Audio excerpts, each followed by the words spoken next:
Episode 88, Old 105.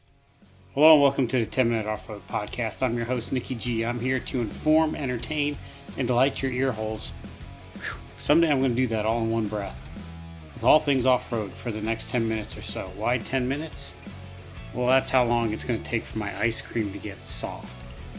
You know what I mean, when you have it in the freezer and you pull it out and it's too hard to even scoop, so you got to leave it on a counter to soften up, and then you forget about it and you go in there and you have like a milkshake all over the place. Yeah, that joke really got away from me and really went downhill fast. I'd like to remind you, you can listen to the 10-Minute Off-Road Podcast on Apple, Google Play, Overcast, Breaker, Castbox, Pocket Cast, Radio Public, Stitcher, and other things that I've never heard of either. You can try to attempt to contact the 10-Minute Off-Road Podcast at 10minuteoffroad@gmail.com. That's 10minute at gmail.com. Good luck with that.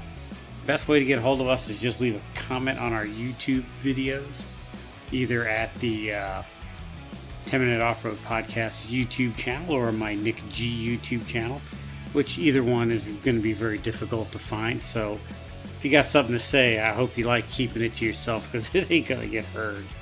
You can follow and be ignored by the 10-Minute Off-Road Podcast on Instagram.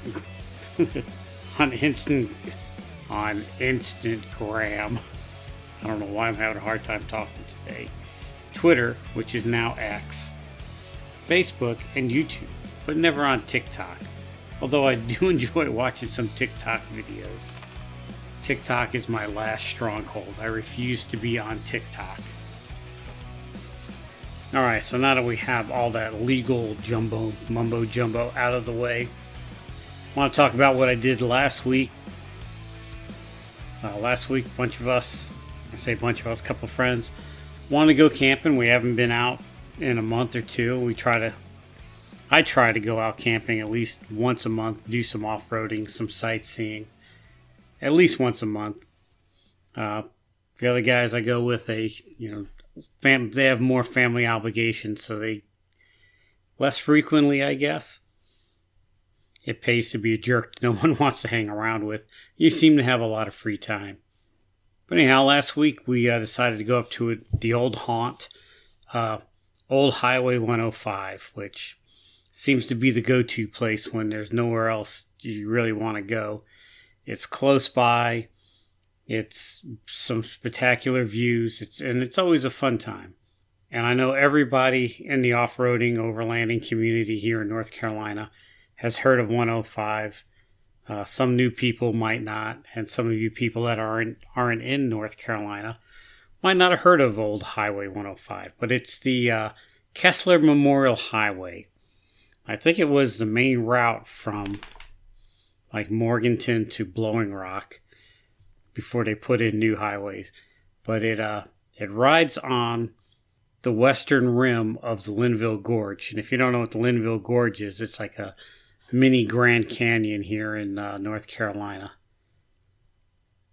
When I say mini, I really mean mini. It's only like about 100, 200 feet deep. And it's, I wouldn't say a mile across. It's pretty wide across. There's Linville Rivers at the bottom of it, of course. I'm going to have to look up how wide across it is. It's bothering me that I didn't think to look that up. Anyhow, there's a road that runs across the eastern rim. I made a YouTube video where Wendy and I went one day and we circumnavigated the Linville Gorge. There's a lot of stuff to do to Linville Gorge other than drive around it. There's hiking trails, backpacking, of course, goes with hiking, rock climbing, because it's a lot of sheer cliffs, fishing, hunting, and, of course, camping. Table Rock, as what everybody has heard of in North Carolina, is on the eastern side of the Linville Gorge and closer to the south of it. Lake James is on the south. The Linville River is dammed to form Lake James. So you have Lake James at the south of Linville Gorge.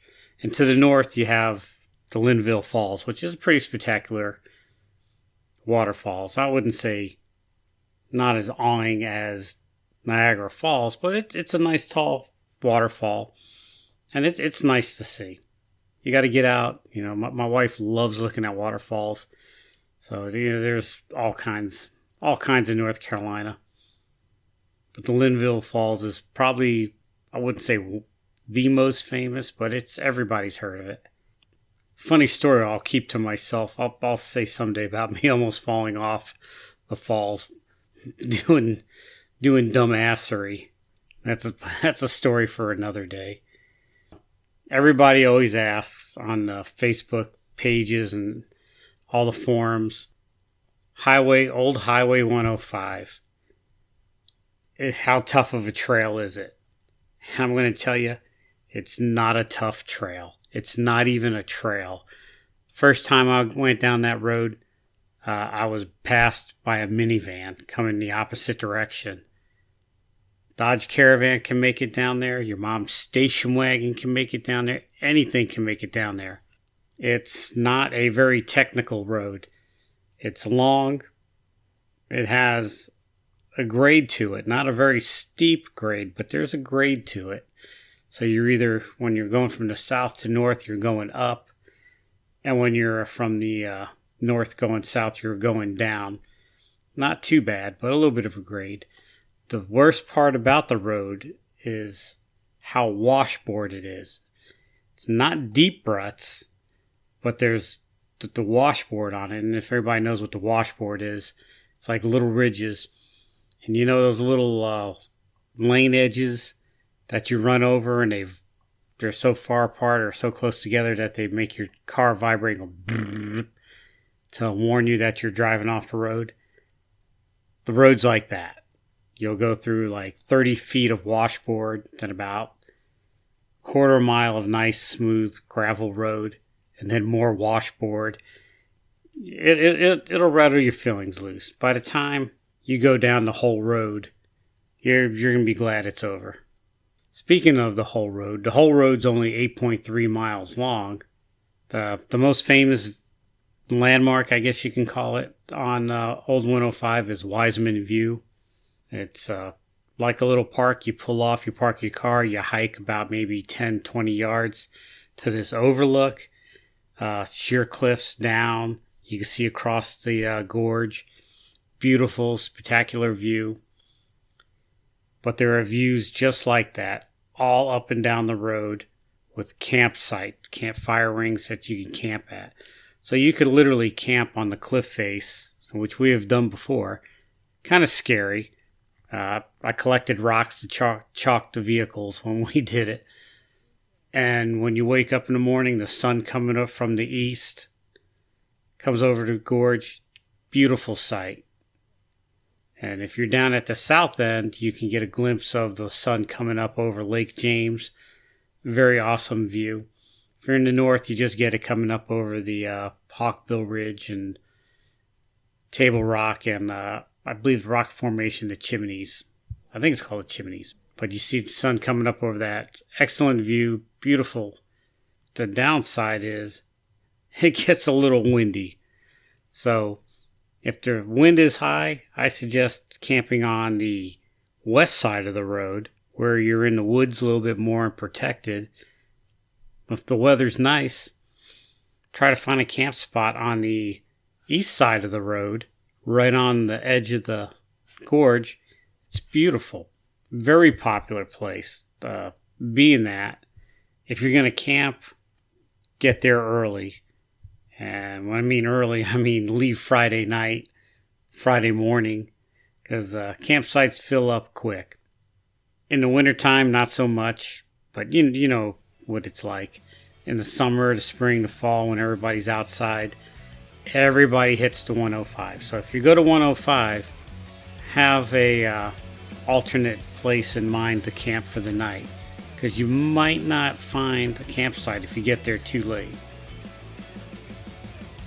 Alright, so I've rambled on and depressed everybody long enough. Until next time, this is Nikki G saying, wheel what you got and be happy.